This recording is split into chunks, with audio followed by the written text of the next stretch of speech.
안녕하세요, 입덕들 세입스입니다. 제가 오늘 드디어 국어 공부법을 찍으려고 합니다. 네가 지금 국어로 우려먹은 콘텐츠가 몇 개인데 국어 공부법 뭘 찍겠다고 하는 거냐 할 수 있는데, 사실 제가 진짜 하고 싶었던 말이 있고, 그 국어의 본질은 무엇일까를 정말 오랜 시간 고민했거든요. 그래서 그거에 대해서 이야기하는 저의 수능 공부법을 진짜 탈탈 턴 그런 영상을 만들어 보려고 합니다. 그래서 총 4편으로 비문학 공부법, 비문학 제재별 접근법, 문학 공부법, 실전 연습법 이렇게 할 거고요. 제가 이 영상을 찍으려고 정말 오랫동안 생각을 했는데, 제가 과외도 해보고 국어 조교도 해보고 또 서울대에서 수능 국어 잘 봤던 친구들이랑 얘기도 열심히 하면서 이제는 좀 말해도 되겠다 싶어서 영상을 찍습니다. 그래서 오늘은 비문학의 본질을 먼저 이야기하고, 이 본질을 뚫기 위해서 어떻게 독해를 할지 그거를 실전에 적용할 수 있는 팁으로 설명을 해드리도록 할게요. 그러면 먼저 비문학의 본질에 대해서 얘기를 해볼게요. 사실 비문학뿐만 아니라 수능 국어 그리고 국어의 본질은 반응이라고 생각해요. 너 반응견이냐? 이렇게 물어볼 수 있는데 맞습니다. 저는 1년 동안 김도우 선생님의 인강을 정말 열심히 들었던 도업도 아니고 진짜 이 반응에 대한 말이 많은 것 같아요. 시험장에 가서는 반응을 할 수 없다. 그렇게 떨리는데 무슨 반응이냐?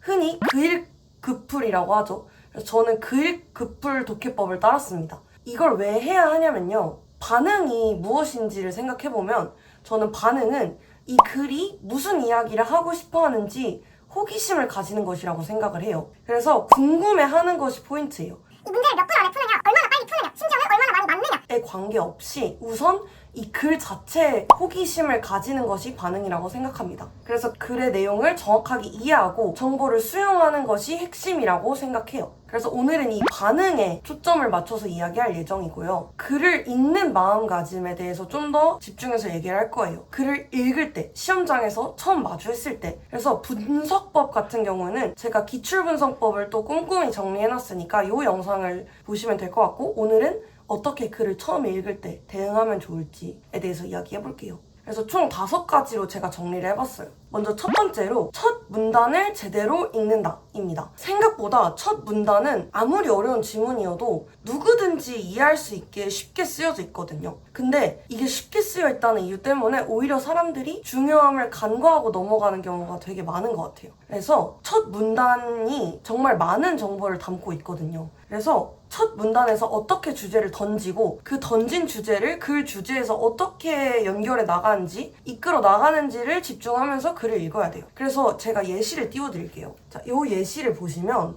이게 3D 지문으로 되게 유명한 지문이에요. 이 지문의 첫 문단을 잠깐 멈추고 이 첫 문단에서 하고 싶은 말이 뭔지를 한 줄로 요약해보세요.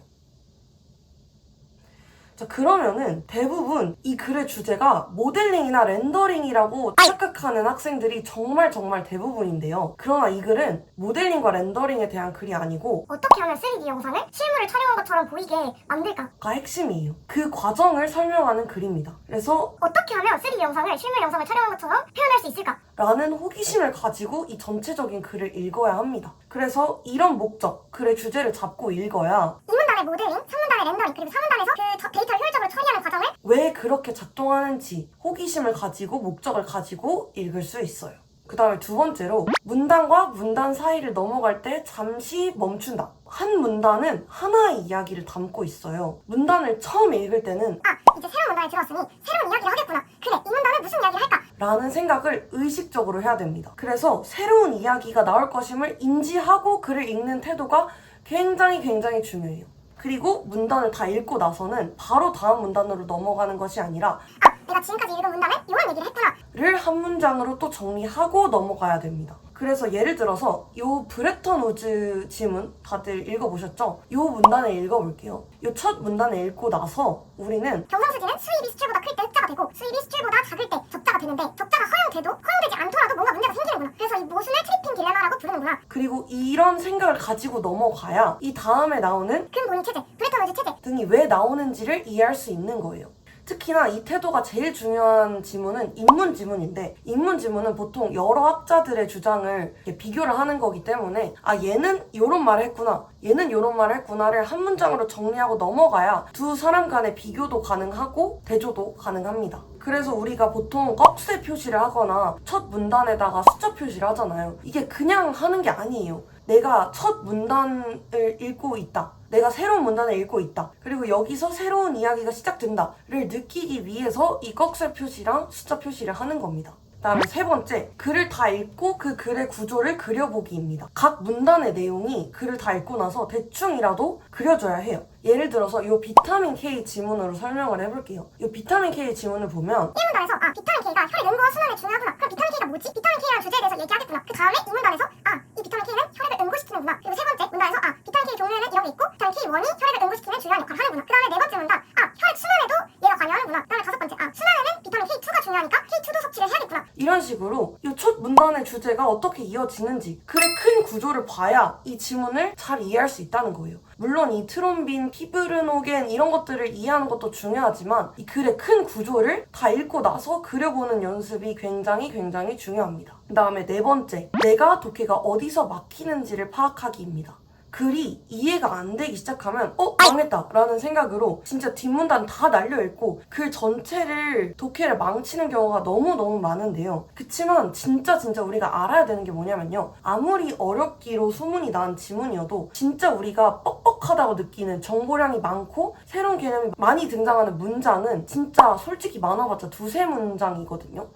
그래서 그 두세 문장을 적당히 넘기고 나머지 문단의 흐름을 잘 잡는 것이 중요합니다. 그래서 이해가 안 되는 문장은 따로 표시해두고 문제를 풀 때 다시 돌아와서 읽어도 되고요. 정 안 되면 그 부분만 눈으로 읽고 눈으로 풀어도 돼요. 아니면은 그 부분으로 풀어야 되는 문제는 째낄 수도 있는 거고요. 그래서 한 부분에서 독해가 막혔다고 그 글 전체의 독해를 포기하면 안 되고 2점짜리 문제는 우리가 대부분 풀 수 있다는 걸 알고 그 부분을 스무스하게 넘기고 전체를 이해하는 것이 중요합니다. 그 나머지 2점짜리 문제를 풀기 위해서 그 부분의 이해가 필수적인 것은 아니에요. 그래서 예를 들어서 이 비타민 K 지문도 진짜 우리가 어렵다고 느낄 만한 문장은 이 정도가 전부고 나머지 문장들은 여러분들이 그냥 읽어보시면 생각보다 괜찮네? 라는 생각을 하실 수 있을 거예요. 그리고 마지막으로 다섯 번째, 시간을 의식하지 말기입니다. 진짜 제발. 시간을 의식하고 풀면 안 돼요. 저는 수능장에서도 시계를 딱 3번 봤어요. 3번. 엄매 끝나고 한 번, 문학 끝나고 한 번, 그 다음에 한 10분 남았을 때 한 번. 그리고 실무를 풀 때도 거의 이 패턴을 유지했어요. 물론 시험지에 대해서 조금 더 시간 조절을 많이 해야 되는 친구들은 더 자주 시간을 체크해야 될 거예요. 그렇지만 시간을 의식하지 말라는 이야기입니다. 글을 시간을 재고 푼다고 빨리 풀 수 있는 것이 절대 아니거든요. 오히려 후루룩 읽고 문제로 바로 넘어가면 문제에서 지문으로 다시 돌아와서 갈팡질팡 하다가 시간 날릴 확률이 더 높아요. 그래서 시간관리법은 나중에 얘기해드릴 테니까 우선은 시간을 의식하지 말고 제가 말한 네 가지 습관, 앞에서 말한 네 가지 습관을 체화하는 거에 초점을 두면 좋겠어요. 그래서 올바르게 글을 읽는 습관을 들이는 게 우선이고요. 그런 습관들을 잘 체화할 때 시간도 단축된다는 걸 잊지 마셨으면 좋겠습니다. 그래서 제가 말씀드린 5가지 습관은 여기까지인데 국어를 잘한다는 것은 결국 자기의 사고를 정교하게 교정해 나가는 일이에요. 내가 이 문장을 보고 어떤 생각을 했으면 이 글을 더 잘 읽을 수 있었을까? 이 문장은 왜 이렇게 조직된 것일까? 끊임없이 고민해야 되고 내용 자체를 이해하는 것보다 그 글의 구조 안에서 이 내용을 어떻게 수용할지를 고민하면 좋겠어요. 사실 그 지식을 테스트하는 게 아니라 이런 지문이 주어졌을 때 너는 이 정보를 얼마나 잘 수용할 수 있니?를 묻는 것이 국어 시험이기 때문이죠. 그래가지고 이런 점들을 잘 기억하면서 비문학 공부를 하면 조금 더 실력이 늘 수 있지 않을까? 그리고 글 자체 반응할 수 있지 않을까라는 게 제 생각입니다. 그래서 궁금한 점 있으면 댓글로 더 남겨주시고 저는 다음에는 비문학 제재별 접근법으로 찾아오도록 할게요. 오늘 영상도 시청해주셔서 감사합니다. 안녕.